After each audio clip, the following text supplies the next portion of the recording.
আরে আমি ইনস্টিটিউট যাচ্ছিলাম, তখন মহারানী বললেন যে ও নাকি একা আসতে পারবে না ক্যাব ধরে, বাধ্যতামূলক আমায় ছাড়তে আসতে হলো। এখন তুই চলে গুনগুন একা আসতে ভয় পায় তো, এখন এবার ইনস্টিটিউটে চলে যাবে তো রিসার্চ। আর কোথায় যাব?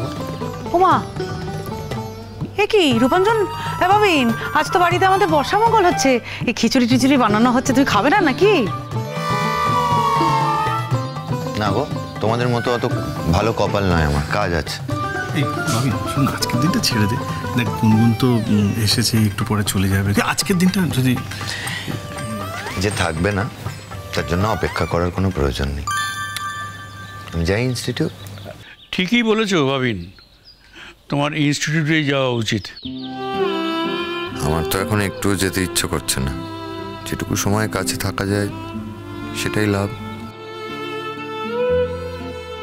এতবার করে বললাম যেও না আজকে, যেও না আজকে, উনি এখন বেশি ডট দেখাচ্ছে। চলে যাবেন নাকি ইনস্টিটিউটে? একবার গিয়ে দেখুক না। কিন্তু আমার তো বিয়ে হয়ে যাবে, ওর ওপর আমাকে আর জোর খাটবে? কিন্তু আমি তো বিয়েটাও মাত্র একদিনের জন্য করছি, ওকে দেখানোর জন্য, আর তো কিছু না।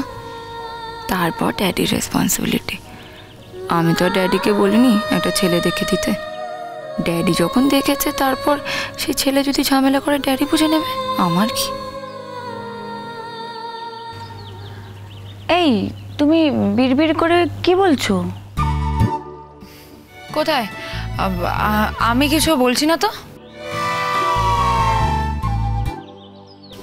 আমি শুধু এইটুকুনি বলছি যে এই যে ও আমাকে বাড়ি পৌঁছে দেবে আর ওই ইনস্টিটিউটে যাবে না। তোমার কথায় না? হ্যাঁ আমার কথায়। হ্যাঁ, ও বলছে তখন এটা আদেশ, তুমি ইনস্টিটিউটে যাবে না, গুনগুন বারণ করেছে, ব্যাস ফাইনাল। তার মানে কি? মানে ওটাই, ওই যে গুনগুন যেটা বলছে ওইটাই। তোমার মনে নেই বাবিন, কাল তুমি কত দুঃখ করছিলে? কোথায়? অস্বীকার করছিস? ভুলে গেলি? হ্যাঁ, কালকে তো বারবার বলছিল গুনগুন নেই, আমার কত মন খারাপ, গুনগুনকে আমি কত মিস করছিলাম। এই, আর এখনো বলছে না যেতে, তুই যাবি যাবি করছিস কেন? আমি বলেছি না, ও সেই জন্য না, সেই জন্য বলছে। তুমি জানো আমি কতবার বললাম যে দেখো ড্যাডি হসপিটালে চলে গেছে, মানে এটা এমার্জেন্সির জন্য, কখন বাড়িতে আসবে তার কোনো ঠিক ঠিকানা নেই, তো আমাকে বাড়ি পৌঁছে তুমি দেবে। আমি তোমার পাহারাদার, চলনদার নাকি? তুমি যদি আমার চলনদার হয়েও থাকে তাতে দোষ কি?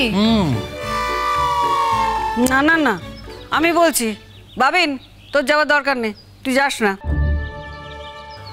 আমি তোমাকে বারণই করছি বাবিন, তুমি যেও না। এখন তুই যাবি বাবিন, তারপর ওর যার সঙ্গে বিয়ে ঠিক হয়েছে আর সে যদি তোকে দেখে ওর সঙ্গে, তখন সে নানা রকম কথা বলবে, তোর যাবার দরকারটা কি? হ্যাঁ, আমার নামে কথা বলবে? হ্যাঁ, আমার নামে কথা বলে দেখুক, দেখি দুদিনে না ফুটিয়ে দেবো। হ্যাঁ, ফুটিয়ে দেবে। তোমার বাবা ওর সঙ্গে বিয়ে ঠিক করেছে আর তুমি ওকে মানে সরিয়ে দেবে? আমি সব মানি না। আমাকে বলতে আসবে যে আমি কোথায় যাব, কার সাথে যাবো, কি করব, আমাকে কেউ বলে দেখুক দেখি। আরে যাকে যাকে এসব কথা থাক বাবিন, বাবিন তাহলে গুনগুনের কথাই ফাইনাল, তুই ইনস্টিটিউট যাচ্ছিস না? আমায় যেতে হবে না, ওই ইনস্টিটিউটে যাবে না। আমি আসার সময় অনেকবার তোমাকে বলেছি যে তুমি আজকে ইনস্টিটিউটে যাবে না, যাবে না, যাবে না, তুমি আজকে এখানেই থাকবে। আমি এখন এখানে থাকবো, আমি খাওয়া দাওয়া করবো, আমার খাওয়া দাওয়া শেষ হবে, তারপর তুমি যেখানে খুশি যাবে। আগে আমাকে বাড়ি পৌঁছে যাবে, তারপর। শোনো, আমি তোমার কথা শুনতে বাধ্য না।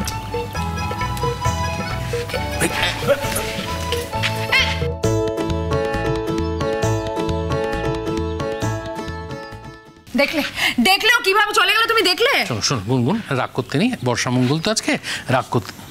এই গুনগুন, কি তুমি যে সবাইকে প্রণাম করলে, ওকে প্রণাম করলে না তো? রাস্তায় দাঁড়িয়ে প্রণাম করতাম? সে তো বটে।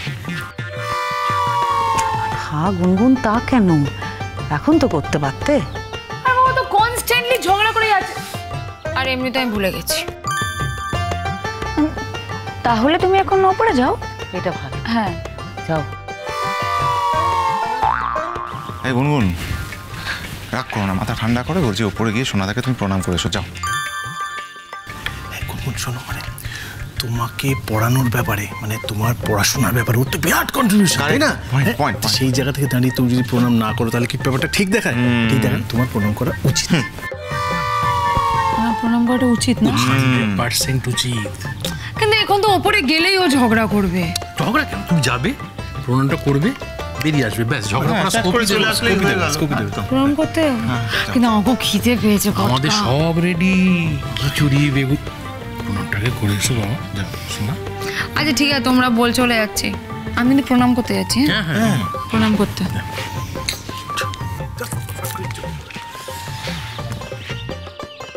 যাক বাবা, অদ্ভুত, ওর হাব ভাব আমরা কিছুই বুঝি না।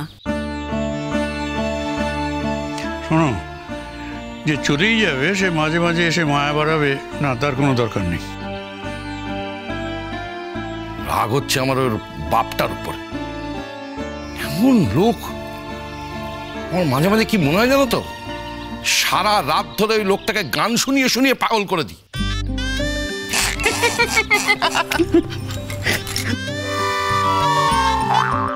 তোরা হাসছিস? তোদের হাসি পাচ্ছে? এই তোমরা হাসছো কেন গো? তোমাদের হাসিটা আসছে কোথা থেকে? অদ্ভুত। আরে বাবা, ভেতরে যখন অনেক দুঃখ জমে ওঠে না, তখন একরকম হাসি বেরিয়ে আসে। এ তুমি বুঝবে না ছোট বউ। হ্যাঁ ছোট বউ, বিশ্বাস করো, এ কিন্তু আমাদের আনন্দের হাসি নয়, এটা হচ্ছে আমাদের দুঃখের হাসি। আমাদের মনে কোনো আনন্দই নেই, তাই হাসছি। একদম নেই, একদম নেই, একদম নেই। আমাদের তো খাওয়া দাওয়াই চলছে না। হ্যাঁ, শুধু লক্ষণ থেকেই হয়ে যাচ্ছে। রান্নার গন্ধে একবারে ম ম ম ম করছে। এই রে, এই খিচুড়িটা বোধহয় আমার পুড়েই গেল। না না না, এই এদিকে তোরা কোনো কাজই করছিস না সকাল থেকে, খালি খেটে খেটে আমি মরে যাচ্ছি। তবে আমি একটা কথা বলে দিচ্ছি তোমাদের, দেখো গুনগুন যে অন্য ছেলেকে বিয়ে করছে না, ও বিয়েটা করুক, তারপরে বুঝতে পারবে কত ধানে কত চাল, হাড়ে হাড়ে টের পাবে। আরে বাবা, এটা কি অত সোজা নাকি বাবিন আর অন্য কোনো ছেলে? না গো মেজদি, আমি ঠিক বলছি জানো তো, গুনগুনের এই শাস্তিটা না পাওয়া দরকার। যে মেয়ে বাবিনকে ছেড়ে চলে যেতে পারে না, সে কোনো দিন সুখী হতে পারে না। দেখো, কোনো দিন সুখী হবে না, আমি বলে দিলাম তোমাদের। ছোট রে, আমি ভাবতেই পারিনি আমি যে সংসারে থাকবো সেই সংসারটাকে আমি জোড়া লাগাতে পারবো না, সেই সংসারটা ভেঙে যাবে, এটা আমি কখনো ভাবতে পারি না রে। আমি সত্যি ভাবতে পারি না এটা। বড় বৌদি, যে এতদিন এই বাড়িতে হয়নি, তা এবারেও হবে না, চিন্তা করছো কেন? ঠাকুরপো, হবার আর কি বাকি আছে বলো তো? হয়েই তো বসে আছে। হ্যাঁ বর্দি, তাই না তাই। বাবা, আমার কথায় ভরসা রাখো না বড় বৌদি, কিচ্ছু ভাঙবে না, কিচ্ছু এদিক ওদিক হবে না। ছোট ঠাকুরপুর কি ভীমরতি ধরেছে সত্যি করে? সব কিছু জানার পরও কি বলে যাচ্ছে? ভীমরতি ওদের অনেক আগেই ধরেছে, তা নাহলে বলছে এই বিয়েতে ওরা যাবে, আনন্দ করবে, এসব বলতে পারে কখনো? তারপর গান বাজনা করবে।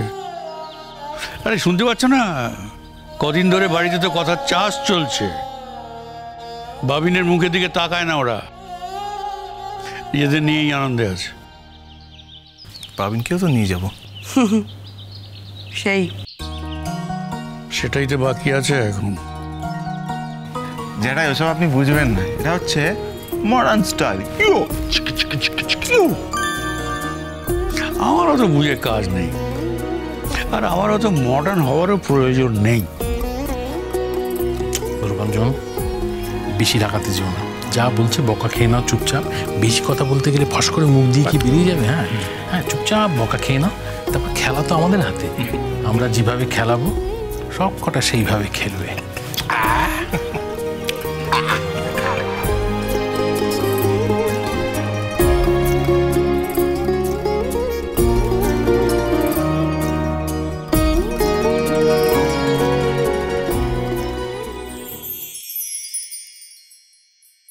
দেখি পাটা দাও। না, বললাম তো দরকার নেই গুনগুন। আমি চাই না তোমার প্রণাম নিতে। কেন চাও না? কারণ তুমি আমায় কখনো ভালোবাসোনি, সম্মান করনি।